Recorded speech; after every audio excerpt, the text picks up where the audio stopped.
To be back in the house of the lord. మరి దేవుని సన్నిధానంలో మరొకసారి మరి ఆయన ప్రియులతో దేవుని ఆరాధిస్తూ, మహిమపరుస్తూ, ఘనపరుస్తూ, సాక్ష్యాలు పంచుకుంటూ, బాధలు చెప్పుకుంటూ, పాటల ద్వారా ప్రోత్సహించబడుతూ, ఒకరి సంగతులను మనం వింటూ, మరి ధైర్యపరచబడుతూ ఎంతో సంతోషం అనిపిస్తుంది. ఎందుకంటే ఇలాంటి ఎన్విరాన్మెంట్ ఇలాంటి వాతావరణము మరి బయట ఎక్కడ ఉండదు.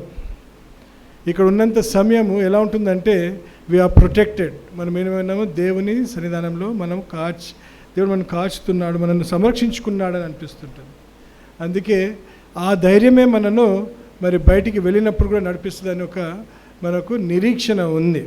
That our God will take care of us, our God will protect us, our God will lead us అని మనం నడిపిస్తాడు, మనను దారి చూపిస్తాడు, మనను సంరక్షించుకుంటాడన్న మనకు ఒక ధైర్యం ఉంది.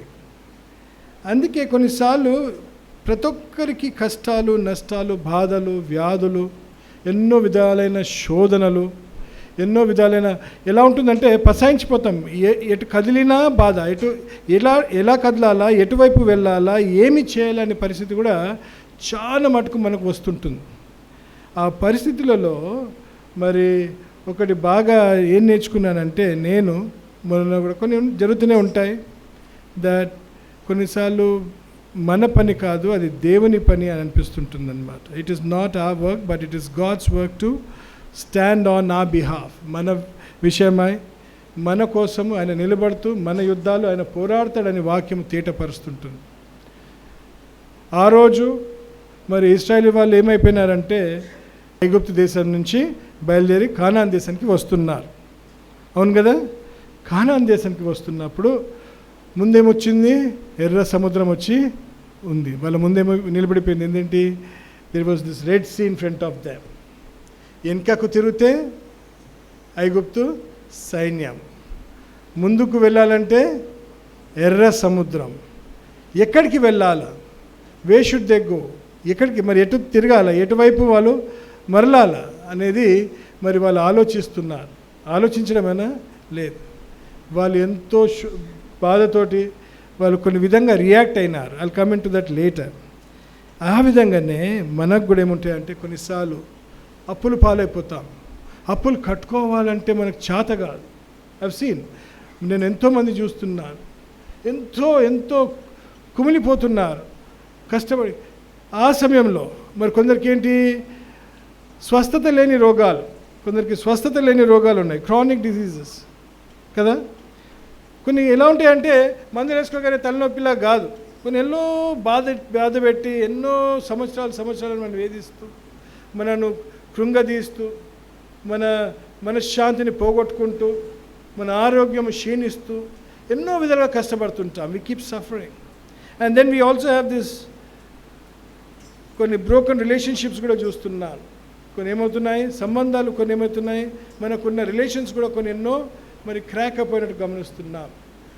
మరి హస్బెండ్ అండ్ వైఫ్ మధ్యలో, స్నేహితుల మధ్యలో, మన సహోదరుల మధ్యలో, ఈ విధంగా మరి ఎన్నో మరి భేదాలు, ఈ విధమైన పరిస్థితులు చూస్తున్నప్పుడు ఏమవుతుంది, చింత బాధ. ఇప్పుడు ఒక సహోదరి సాక్ష్యం చెప్తుంది, నాకేమైనా అయిపోతే నా కుమారునికి ఏమవుతుందో అని ఒక బాధ, అదొక చింత. ఆ చింత ఎలా ఉంటుందంటే దానికి దట్ యాంగ్జైటీ విల్ బీ ఎలా మనను లోపల నుంచి తవ్వేస్తుంటుంది. అలాంటి బాధలు, ఇలాంటి అన్నీ కూడా క్రైస్తవుని ఏం చేస్తుంటాడంటే సాతానుడు కృంగదీయడానికి, ఆయన భయపడిపోయి దేవునికి దూరం కారానికి ఆయన ప్రయత్నం చేస్తుంటాడు. ఆ సమయంలో మరి నేను అదే ఎగ్జాంపుల్ తీసుకొని వస్తున్నాను. అక్కడ చూడవచ్చు, మనం ఏమంటున్నాడు, ద్వితీయోపదేశ కాండంలో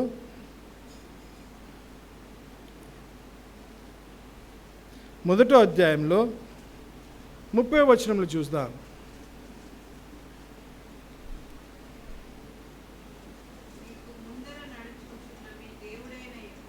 మీకు ముందట నడుచుచున్న మీ దేవుడైన యెహోవా మీ కన్నుల ఎదుట ఐగుప్తులోను అరణ్యములోను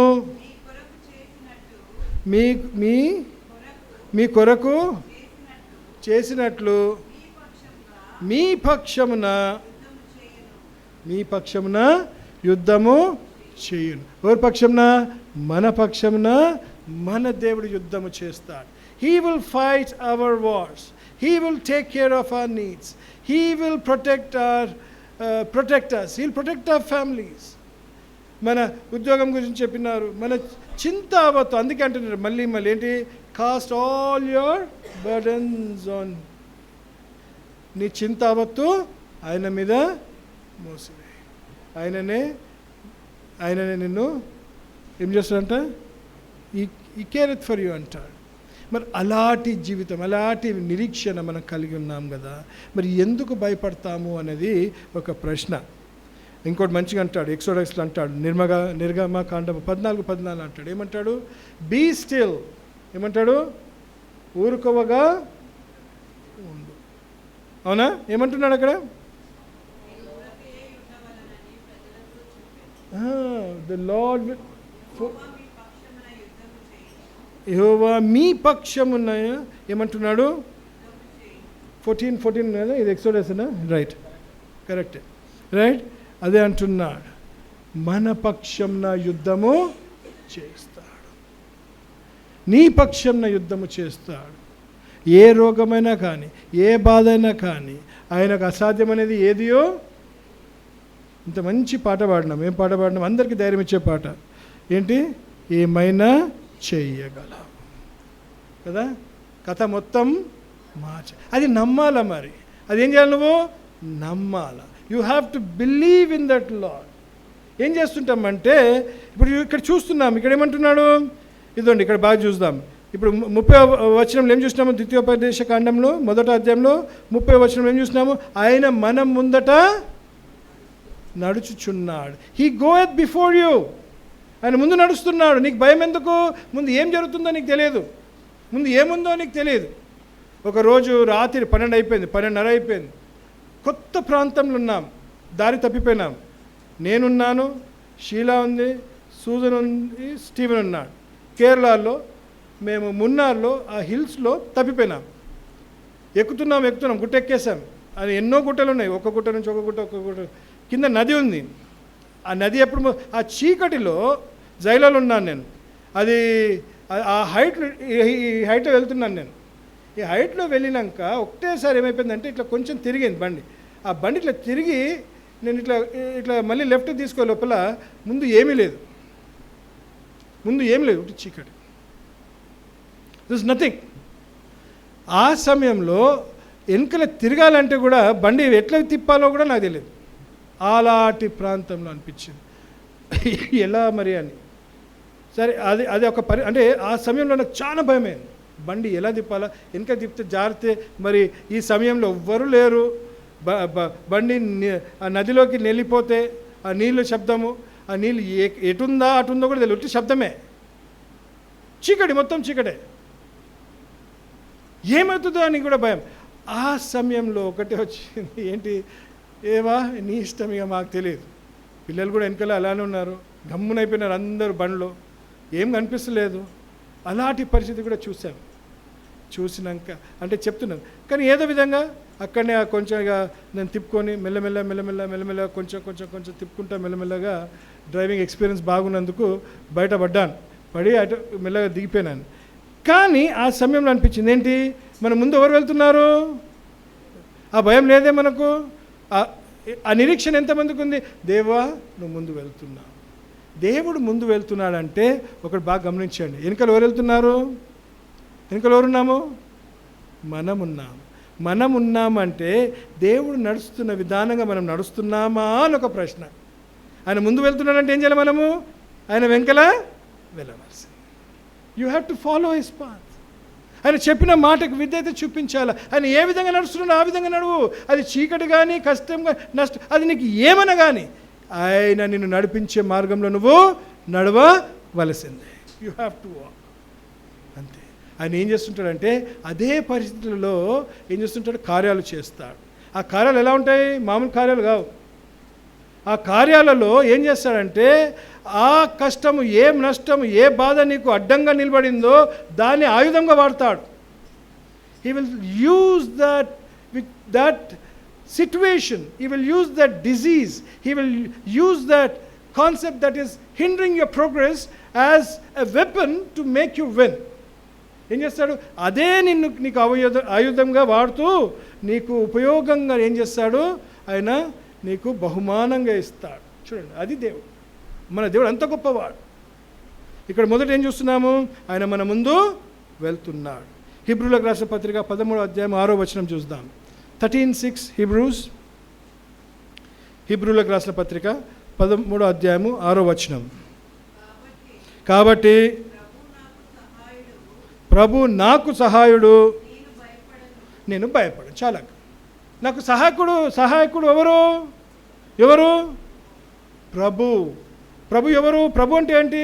అర్థం ఏంటి? ప్రభు అంటే ఏంటి అర్థము? లార్డ్ అంటే ఏంటి? అన్నిటికైనా అధికారి. He is the lord, he is the supreme authority. ఎవరు నాకు సహాయకుడు? ఆయన నాకు సహాయకుడు. ఆయన ఎవరు? ఈ సర్వ సృష్టికర్తకి, ఈ సృష్టికి ఆయన ఏంటి? సృష్టికర్త. He is the creator. ఆయన ఎవరు? ఆయన ఇప్పుడు ఏమై ఉన్నాడు? నాకు సహాయకుడుగా ఉన్నాడు. అదొక నిరీక్షణ. నా ముందు వెళ్తున్నాడు, ఆయన నాకేమై ఉన్నాడు? సహాయకునిగా ఉన్నాడు. He is my helper. అర్థమవుతుందా? He is my helper. And then Romans 8:31 రోమిలకు రాసిన పత్రిక 8వ అధ్యాయము 31వ వచనంలో చూద్దాం.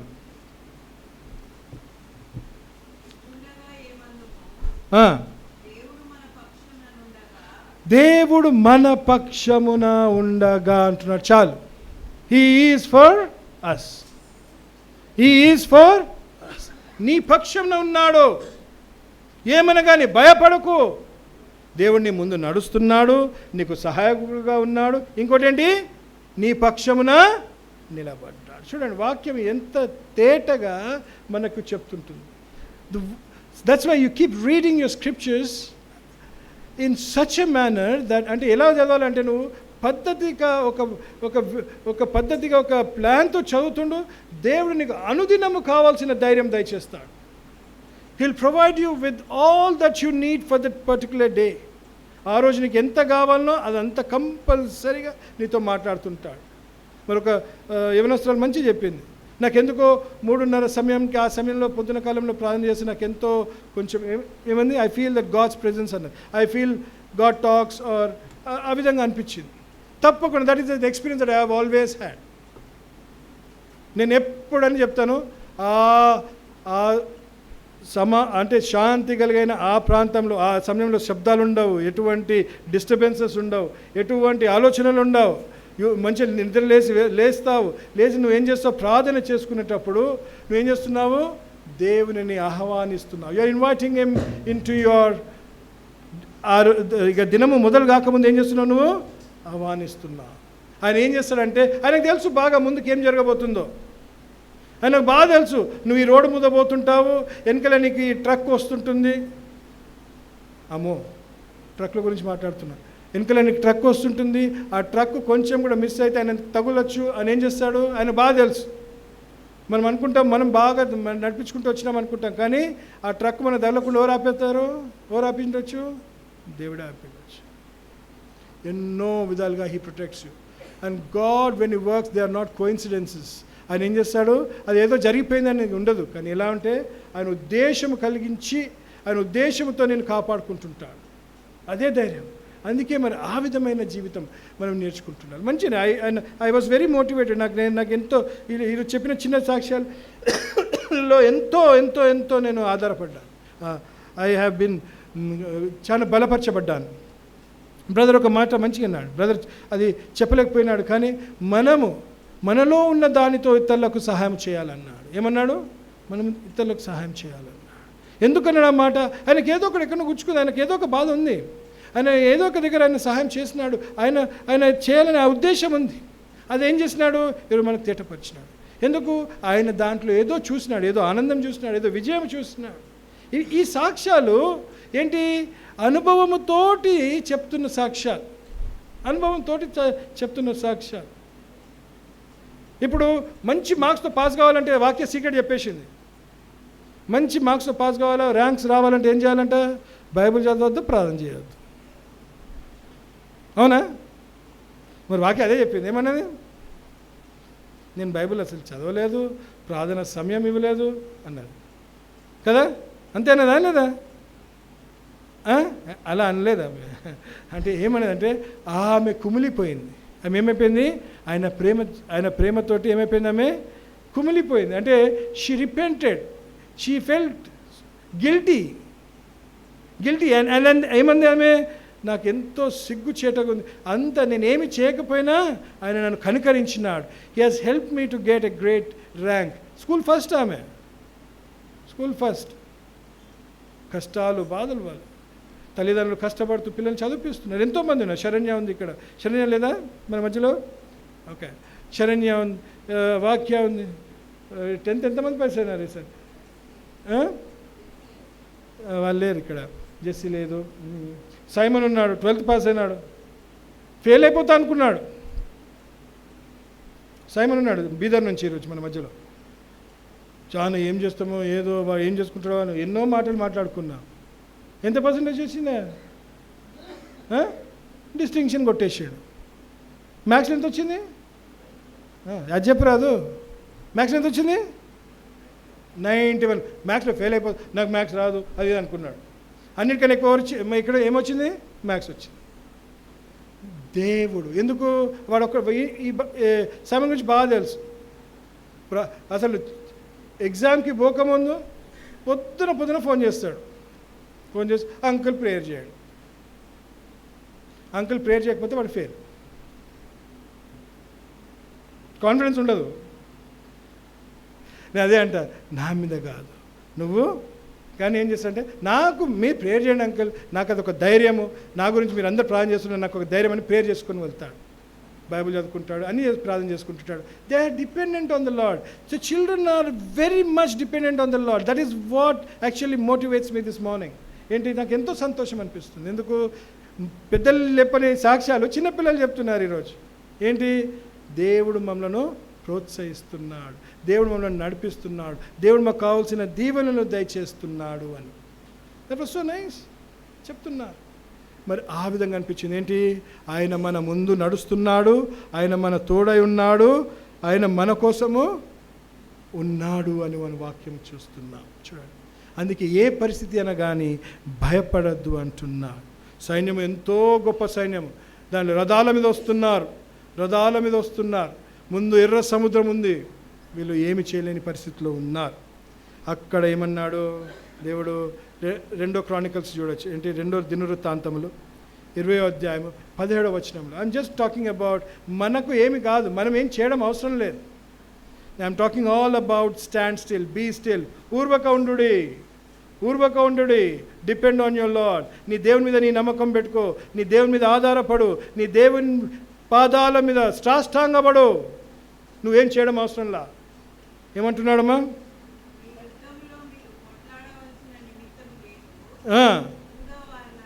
యూదా వారులారా, యెరూషలేము వారులారా,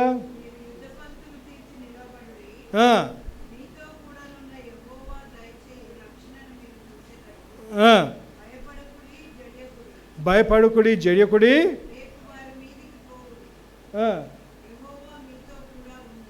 యెహోవా మీతో కూడా. If God is for you, who can be against you? Wow, అదే ఇక్కడ ఉంది అది 17.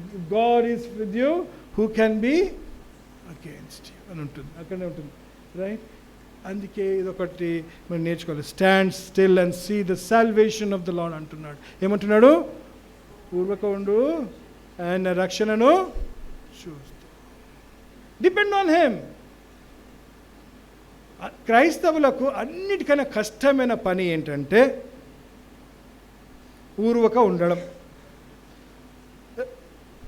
ఎప్పుడైనా నిర్ణయం తీసుకోవాలి, ఈరోజు నేను మాట్లాడాను. మొన్న ఒకరు చెప్తున్నారు నాతోటి, నేను 1 గంట సేపు ఎవరితో మాట్లాడొద్దని అనుకున్నాను, ఫోన్ అవన్నీ పక్కకు పెట్టేశాను. ఎవరు చెప్పారు అది? ఎవరు చెప్పారు? ఎవ్రీడే మార్నింగ్ అంట, ఎవ్రీడే ఒక గంట సేపు ఏం చేస్తాడంట, ఫోన్ పక్కకి అన్నీ పెట్టేసి ఉట్టిన కూర్చుంటాడంట. పక్కకి వెళ్ళి ఏ శబ్దాలు లేకుండా, ఏ డిస్టర్బెన్స్ లేకుండా, ఎవ్వరు ఆయనను డిస్టర్బ్ చేయకుండా పక్కకు వెళ్ళి కూర్చుంటాడంట. నాతో ఎవరు అన్నారు, నాకు ఇప్పుడు జ్ఞాపకం వస్తలేదు. ఆ పని నేను కూడా చాలా చేస్తాను. ఫోన్ లోపల బెడ్రూమ్లో పడేస్తాను, నా దగ్గర మూలకి వెళ్ళిపోతాను. గమ్మున జస్ట్ కీప్ ఆయన వాక్యాలన్నీ ఏం చేస్తుంటాను, మేకేం చేస్తుందమ్మా, నెమరు వేస్తున్నట్టు దేవా అన్ని బాధలు, అన్ని ప్రార్థనాంశాలు అన్నీ జ్ఞాపకం చేసుకుంటూ ఒకరి గురించి ఒకరు ఇవన్నీ చేసుకుంటూ అక్కడనే ఒంటరిగా నేను ఒక్కొక్క వాక్యం నెమరు వేస్తూ మా దేవునితో మొర పెట్టుకుంటుంటాను. ఆ సమయంలో ఏమనిపిస్తుంది అంటే మన మనసు ఇక ఆందోళన చెందుతుంటుంది. ఈ విషయంలో ఏం చేస్తావు, నీ డెడ్లైన్ వచ్చేసింది, ఈరోజు నువ్వు ఇది కట్టాలా, నీది బ్యాంకులో లేవు, ఈ వ్యాధి ఉంది, ఈ మందులు నీకు పని చేయవు, మరి నీ ఆరోగ్యము క్షీణించిపోతుంది, ఏ విధంగా దీనికి పరిశోధన, ఇలాంటివన్నీ కూడా వస్తుంటాయి, అందరికి వస్తుంటాయి. నేనుండను, రేపు నేను ఉండకపోతే నా పిల్లలు ఏమైపోతారు, నా భార్య ఏమైపోతుంది, ఎగ్జామ్స్ విషయంలో నేను చదువుకోలేదు, పాస్ అవుతున్నా లేదా, రిజల్ట్స్ ఎలా వస్తాయి, ఎగ్జామ్స్ రాయడం ఒక అయితే రిజల్ట్స్ కోసం వెయిట్ చేయడం పాపం పిల్లలకు చానేది అయిపోయింది. ఒక్కొక్క టెన్షన్ పాపం వాళ్ళకైతే. 4 రోజులు ఉండే పరీక్ష, ఎంత 1 month ఉండే పరీక్షలు వాళ్ళ పిల్లలకి. ఆ 1 month వాళ్ళు పరీక్షలు రాసి ఒక ఎగ్జామ్ అయినా వాళ్ళకి ఆ టెన్షన్ ఎలా అయిపోయిందంటే చదువుకున్నదంతా కూడా మళ్ళీ మర్చిపోతారు, మళ్ళీ చదువుకుంటారు. ఆ ఓపికతోటి వాళ్ళకైతే ఈసారి చాలా టెరిబుల్గా వాళ్ళకి జరిగింది. But all our children have clear, మంచి మార్క్స్ తోటి పాస్ అయినారు, ఆల్ అవర్ చిల్డ్రన్. దేవుడు ఒక్కరిని కూడా ఏం చేయలేదు, ఎడబాయలేదు, అందరికీ సహాయం చేసినాడు. అది దేవుని కృప. అందుకే అంటున్నాడు కొన్నిసార్లు ఊరుక ఉండమంటున్నాడు. మనం ఊరుక ఉండకుండా ఏం చేస్తామంటే తెలుసా, యెషయా 30:15, యెషయా the book of Isaiah 30th chapter 15th words. అమ్మా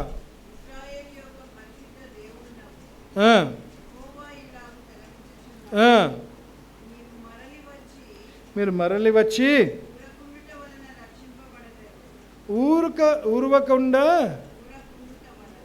ఊరుకుండుట వలన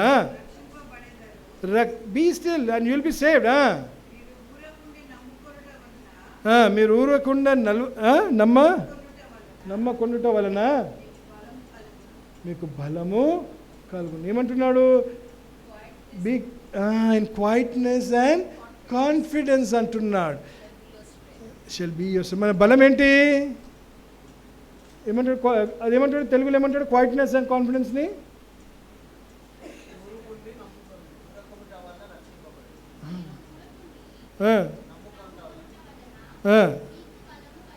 మీకు బలము కలుగును అంటున్నాడు. అంటే ఏం కావద్దు, మనము చింతించదు. You should not be anxious, be quiet కదా, be quiet and have confidence in the Lord. నీ మీద కాదు, ఎవరి మీద ఉండాలా నీ విశ్వాసము, దేవుని మీద ఉండాలా. అవును, నేను దేవుని పిల్లని, నేను ఆయన విషయంలో నేను ఆయన చెప్పినట్లు నడుచుకుంటున్నానే, నేను ఎందుకు బాధపడాలా, ఎందుకు చింతించాలా? నీ చింతావతు ఎవరి మీద వదలాలంటున్నాడమ్మా, ఆయన మీద వదలమంటున్నాడు. చూడండి, ఆయన రెండోది ఏం చూస్తున్నాము, 14-13 ఎక్సోడస్, నిర్గమకాండము 14-13. భయపడుకుడి,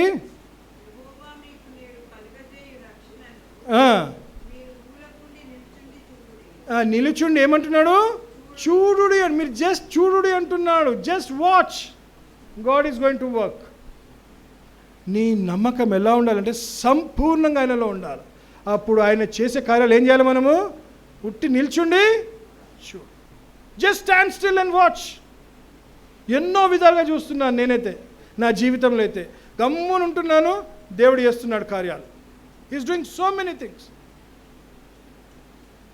మనము చింత ఇవన్నీ పెట్టుకొని ఏం చేస్తాము, ఒకరిని ఇంకో దగ్గర పోయి వాళ్ళని సంప్రదిస్తాము, ఇంకోరిని సంప్రదిస్తాము, ఓర్ను పోయి ప్రశ్నలు అడుగుతాము, ఓర్న దగ్గరకు సహాయంకి వెళ్తాము. ఏ విధంగానో ఏం చేస్తాము, మనము ఆత్రపడి మన ఆలోచనలు బట్టి, మన ఎక్స్పీరియన్సెస్ బట్టి, మన అనుభవం బట్టి ఏం చేస్తాము, మనము ప్రయత్నము చేస్తాం, ఓడిపోతాం. దేవుని మీద ఆధారపడండి. Be dependent on your God. Stand still and watch అంటున్నాడు. Just stand still and watch. వాక్యం అదే అన్నది. నేనేమీ చేయలేదు, but God did a wonder in my life అంటుంది. దేవుడు నా జీవితంలో కార్యము చేసినాడు అంటున్నాడు. ప్రతి ఒక్కరి జీవితంలో కూడా చేస్తాడు తప్పకుండా. అదే నిరీక్షణ. ఆయన ఉన్నాడు, ఆయన గమనిస్తున్నాడు, ఆయన అనుమతిస్తేనేవి మనకు జరుగుతాయి అని మనము నమ్మాలి. తప్పకుండా దేవుడు మనను బలపరుచుకుంటుంటాడు. అందుకేమంటున్నాడు, అక్కడ వాళ్ళు గమనులా వస్తున్నారు, ఎక్కడ వెనకాల ఐగుప్తు వాళ్ళు వస్తున్నారు. అప్పుడు ఇశ్రాయేలీయులు ఏం చేసినారు, మోకాలుండి ప్రార్థన చేసినారు. అవునా? ఏం చేసినారు? మోషని బట్టి కొడదామనే రెడీగా ఉన్నారు. వాళ్ళు రెడీ అయిపోయినారు. నువ్వు చేసినందుకు, నువ్వు చేసినందుకు ఇట్లా వచ్చినావు, మేము అక్కడనే బాగుంటుండే, మేము ఇదే అని చేస్తున్నారు, తిట్టుకోవడం మొదలుపెట్టినారు. అవునా? మనకు కూడా ఇట్లాంటి పరిస్థితులు వచ్చినప్పుడు, ఏ బాధ వచ్చినప్పుడు ఏదైతామో నీ వల్లనే అయిందని. నేను ఫస్ట్ ఎవరినంట చెప్పండి. బాగా తెలుసు మీకు. నేను షీలానంట. Very good. మరి నువ్వేనంటావు అక్క?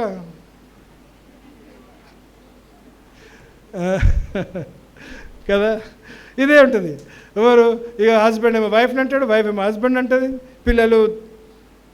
పిల్లలు మమ్మీ సైడ్ ఉంటే డాడీని అంటారు, డాడీ సైడ్ ఉంటే మమ్మీని అంటారు. ఇవన్నీ జరుగుతూనే ఉంటాయి. ఇవన్నీ జరిగినప్పుడు అదే అంటున్నాడు, ఇజ్రాయేలీయులు కూడా ఏం చేస్తున్నారు, మోషేని ఇష్టం ఉన్నట్టు తిడుతున్నారు. చూడు, ఇలా కాకుండా ఏముండాలా, క్వైట్నెస్ అండ్ కాన్ఫిడెన్స్ అన్నాడు. ఏమన్నాడమ్మా?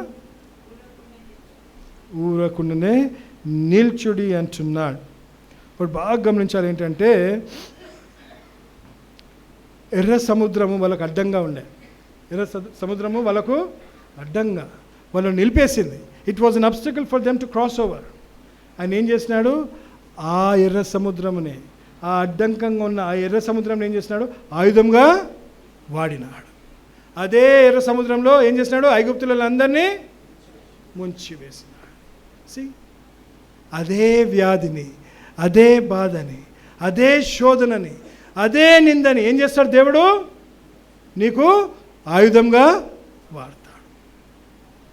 He will use it as an instrument to kill your obstacle, to kill your. ఎంత గొప్ప దేవుడు మన దేవుడు చూడండి. ఆయనకు అంత శక్తి ఉంది, అంత శక్తి ఉంది. అక్కడ మంచి ఒక భక్తుడు మంచి రాసినాడు, మునిగిపోతావని భయపడకు, నిన్ను రక్షించే ఆ దేవుడు నీళ్ళ మీద నడిచేవాడు అన్నాడు. నీళ్ళ మీద నడిచేవాడు. వా, అది ఇంకా ఇంగ్లీష్లో ఇంకా మంచిగా ఉంటుంది.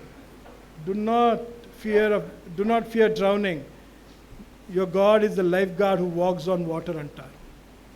చూడా, ఇది లైఫ్ గాడ్, నేను రక్షించేవాడు, నీళ్ళ మీద నడిచేవాడు, నీకెందుకు భయమయ్యా అంటున్నాడు.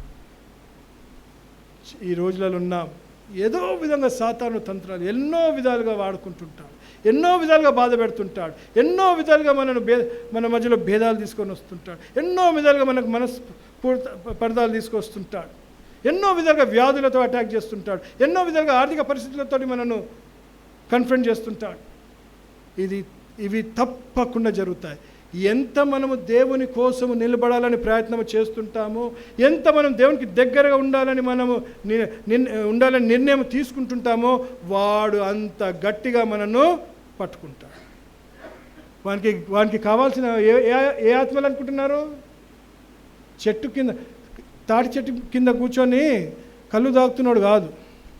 ఎవరు కావాలా, మందిరంలో కూర్చొని దేవుని ఆరాధించే వాళ్ళే ఆత్మలే వానికి కావాలి. వాళ్ళు తప్పిపోయినరు, ఆయనకు ఎవరు కావాలా? మనం పడిపోవాలనే ప్రయత్నం చేస్తుంటాడు. అందుకే క్రైస్తవులకు శోధనలు, బాధలు, నిందలు, ఇలాంటి కష్టాలు ఎన్నో వస్తుంటాయి. అందుకే అంటున్నాడు, నేను నీ ముందు నడుస్తాను, నువ్వు నన్ను వెంబడించు, నీకు నేను తోడుగా ఉన్నాను, నేనే నీకు సహాయకుడు. నీకున్న ఆ కష్టంని, నీకున్న ఆ బాధని, నీ మీద పడిన ఆ నిందనే నేనేం చేస్తాను, నీ కోసము, నీ విజయం కోసము ఆయుధంగా వాడుకుంటా అని చెప్తున్నాను. That is what is the beautiful lord says. వాక్యం ద్వారా చూస్తున్నాం. అందుకే ఏమంటున్నాడు, విజయం ఇస్తానని చెప్తున్నాడు. ఆయన మనకు ఎన్నో వాగ్దానాలు చేసి ఉన్నాడు.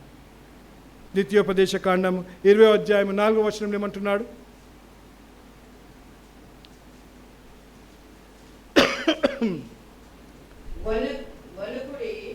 వణుకుడి, వారి ముఖము, నీ బాధను చూసి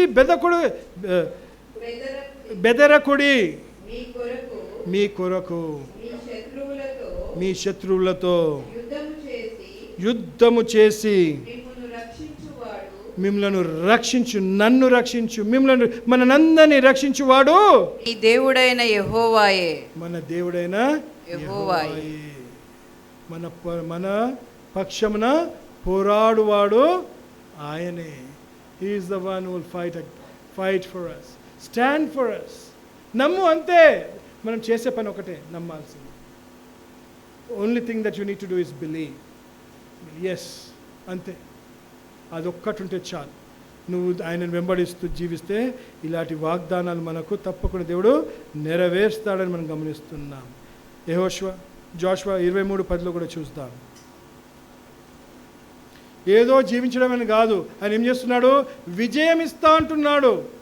ఏదో నేను సహాయం ఉంటానని అంటలేడు, విజయము దయచేస్తా అంటున్నాడు. He will give you victory అంటున్నాడు. మన పక్షంలో పోరాడు వాణిని నేనే అని యెహోవా చెప్తున్నాడు. చూడండి, see how beautiful. మీ దేవుడైన యెహోవా, మీ దేవుడైన యెహోవా మీకిచ్చిన మాట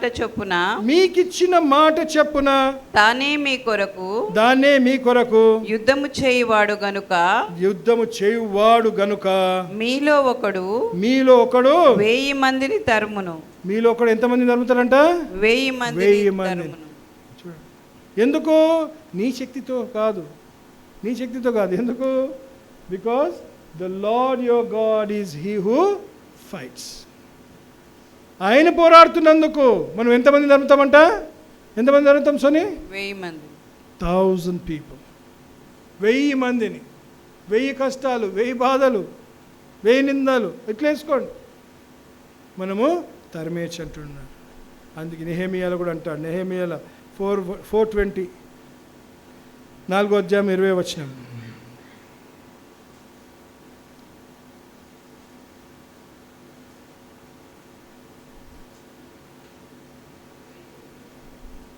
Our God will fight. గనుక ఏ స్థలములో మీకు బాకానాదము వినబడును, అక్కడికి మా దగ్గరకు రండి అంటున్నాడు. మన దేవుడు మన పక్షముగా యుద్ధము చేయును. మన పక్షమున యుద్ధము చేయును. ఇది ఒకటే దగ్గర కాదు, వాక్యం అంతా కూడా ఇలాంటి మనకి ఎన్నో దృశ్యాలు మనం గమనించవచ్చు. We can see so many things that has happened in the Bible like this. 2వ దినవృత్తాంతంలో 20వ అధ్యాయము 17వ వచనంలో చూద్దాము.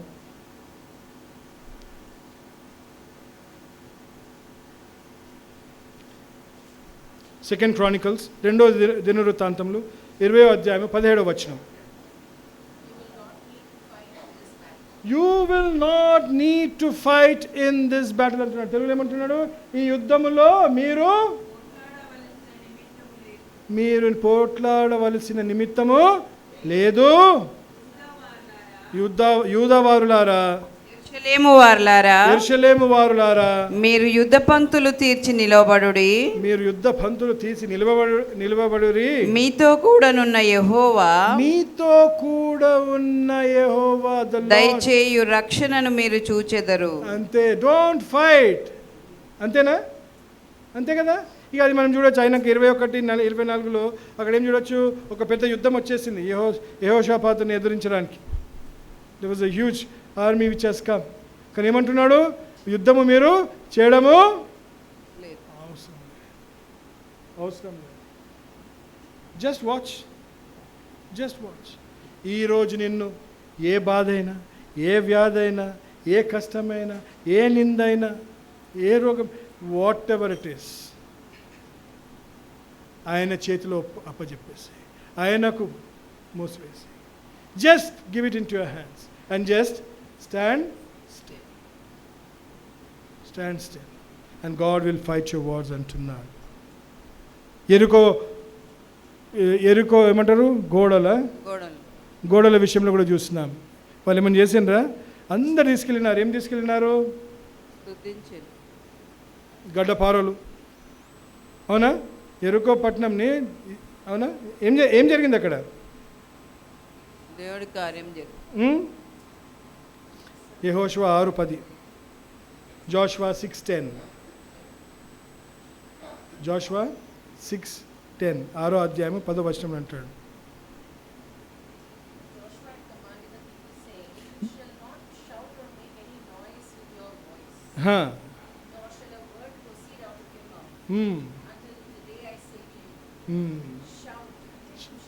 షౌట్, అంతే. ఏమి చేయడం అవసరం లేదు, అంతే అంటున్నాడు. ఏమంటున్నాడు? మరియు యెహోషువ మీరు కేకలు వేయుడని నేను మీతో చెప్పు దినము వరకు మీరు కేకలు వేయవద్దు, మీ కంఠధ్వని వినబడనీయవద్దు, కంఠధ్వని వినబడనీయద్దు, మీ నోట నుండి ఏ ధ్వనియు రావలదు, నేను చెప్పినప్పుడే మీరు కేకలు వేయవలనని జనులకు ఆజ్ఞ ఇచ్చెను. వాళ్ళు ఏం చేస్తున్నారు? 6 రోజులు ఏం చేస్తున్నారు? గోడలు తవ్వుతా ఉన్నారు, బాంబులు పెడుతున్నారు, తవ్వుతున్నారు బాంబులు. అవునా? లేదు. మౌనంగా తిరుగుతా ఉన్నారు, చుట్టూ తిరుగుతా ఉన్నారు, అంతే. చుట్టూ తిరుగుతున్నారు, అంతే. అవేమైనాయి? 7వ దినము they fell apart. చూడండి, ఇదంతా కూడా ఏంటి? దేవుని మీద సంపూర్ణమైన విశ్వాసం, complete faith, complete trust in the Lord. That Lord, you are there and you are watching us. నువ్వు ఉన్నావు, మమ్మలను గమనిస్తున్నావు, అంతే. దానికి ఇక వేరే తిరిగి ఏమీ లేదు. ఇంకా కూడా ఒకటి చూద్దాం.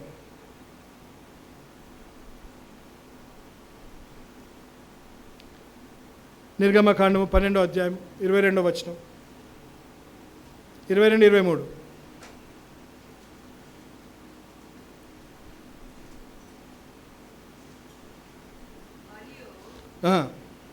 కుంచె తీసుకొని పల్లెములోనున్న రక్తములో దాని ముంచి ద్వారబంధపు పై కమ్మికిని 2 నిలువు కమ్ములకును పల్లెములోని రక్తమును తాకింపవలెను. తరువాత మీలో ఎవరును ఉదయము వరకు తన ఇంటి ద్వారము నుండి బయలు వెళ్ళకూడదు. ఇక్కడ ఏమంటున్నాడు? This is on the knight of the first pass over. అంటే మొదటి పస్కా పండుగ ముందు ఏం చేసినాడు? వాళ్ళను చెప్పినాడు ఆజ్ఞ. మీరు ఇంటి నుంచి ఎవరు బయటికి రావడానికి వీలు లేదు. కార్యం అంతా ఎవరు చేస్తారు? 29-30 కూడా వచ్చాడు నాకు అక్కడనే. అర్ధరాత్రి వేళ జరిగినది ఏమనగా సింహాసనము మీద కూర్చున్న ఫరో మొదలుకొని చెరసాలలో ఉన్న ఖైదీ యొక్క తొలిపిల్ల వరకు ఐగుప్తు దేశమందలి తొలిపిల్లలనందరినీ పశువుల తొలిపిల్లలన్నిటినీ యెహోవా హతము చేసెను. వీళ్ళందరూ ఏం చేస్తున్నారు? ఇంట్లో ఫోన్ చేసి కార్యమంతా చేస్తున్నారు. చూడండి ఎంత గొప్ప దేవుడు మన దేవుడు. ఇలాంటి దేవుడిని మనం ఏం చేస్తున్నామో ఆరాధిస్తున్నాం, మహిమపరుస్తున్నాం. 1 రాజులు 19వ అధ్యాయం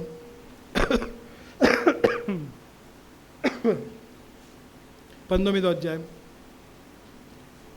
11, 12, 13 వచనాలు చూద్దాం. అందుకు ఆయన, నీవు పోయి పర్వతము మీద యెహోవా సముఖముండుమని సెలవిచ్చెను.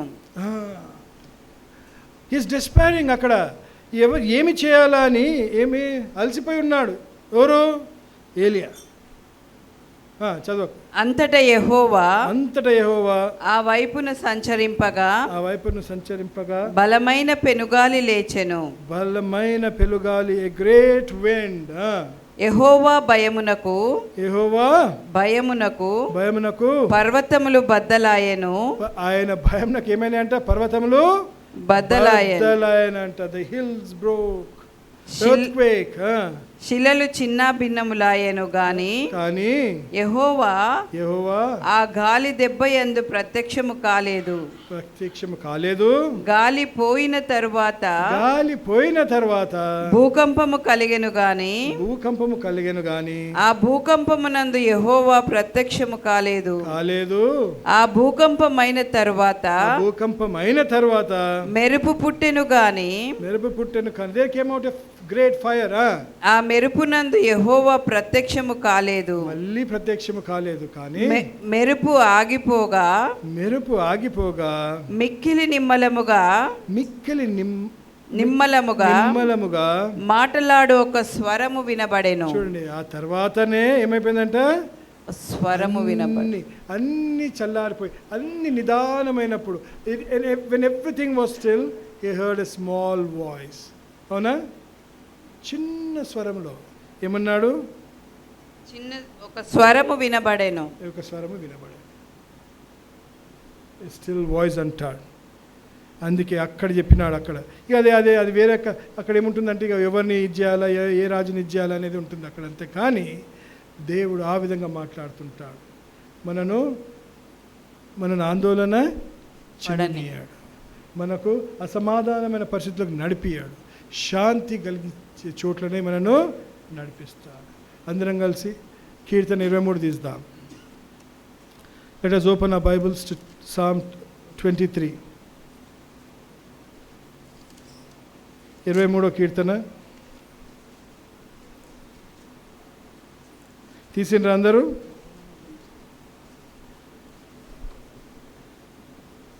రైట్, అందరం కలిసి చదువుదాం. కీర్తన 23. The Lord is my shepherd, I shall not want. He makes me to lie down in green pastures. He leads me beside still waters. He restores my soul. He leads me in paths of righteousness for his name's sake. Even though I walk through the valley of the shadow of death, I will fear no evil. For you are with me. Your rod and your staff, they comfort me. You prepare a table before me in the presence of my enemies. You anoint my head with oil. My cup overflows. Surely goodness and mercy shall follow me all the days of my life, and I shall dwell in the house of the Lord forever. Amen.